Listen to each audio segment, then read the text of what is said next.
राधे कृष्ण राधे कृष्ण।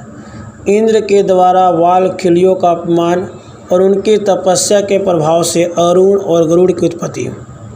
शौनक जी ने पूछा, सूत नंदन, इंद्र का क्या अपराध, कौन सा परमार्थ था?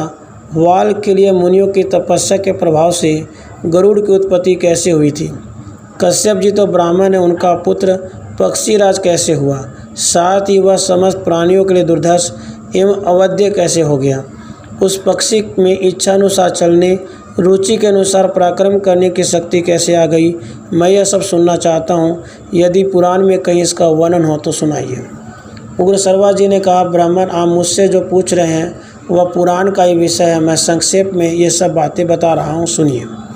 कहते हैं, प्रजापति कश्यप जी पुत्र की कामना से यज्ञ कर रहे थे। उसमें ऋषियों, देवताओं और गंधर्वों ने भी बड़े सहायता की।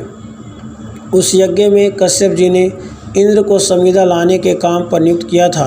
वालखिलीय मुनियों तथा अन्य देवगणों को भी यही कार्य सौंपा गया था।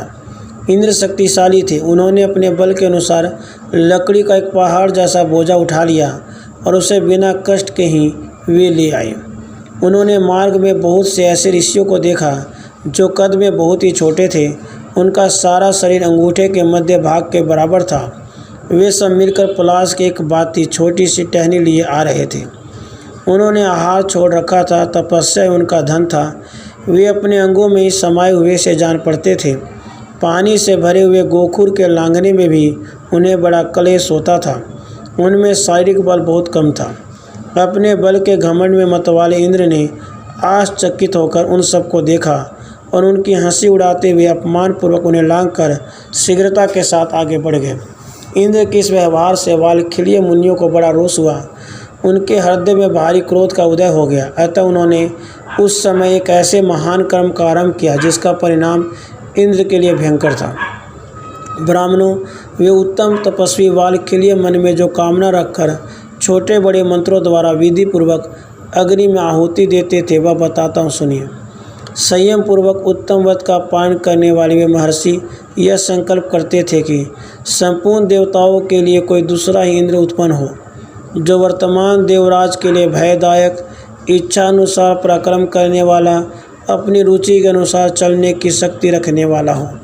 शौर्य और वीर्य में इंद्र से वह 100 गुना बढ़कर हो, उसका वेग मन के समान तीव्र हो। हमारी तपस्या के फल से अब ऐसा ही वीर प्रकट हो जो इंद्र के लिए भयंकर हो। उनका यह संकल्प सुनकर 100 यज्ञों का अनुष्ठान पूर्ण करने वाले देवराज इंद्र को बड़ा संताप हुआ और वे कठोर व्रत का पालन करने वाले कश्यप जी के शरण में गए। देवराज इंद्र के मुख से उनका संकल्प सुनकर प्रजापति कश्यप वालखिलियों के पास गए और उनसे उस कर्म की सिद्धि के संबंध में प्रश्न किया। सत्यवादी महर्षि वालखिलियों ने हाँ, ऐसी ही बात है कहकर अपने कर्म की सिद्धि का प्रतिपादन किया।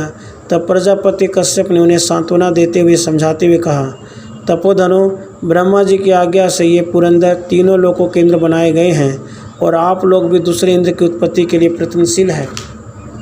संत महात्माओं, आप ब्रह्मा जी के वचन मिथ्या न करें। साथ ही मैं यह भी चाहता हूँ कि आपके द्वारा किया हुआ यह भी संकल्प भी मिथ्या न हो।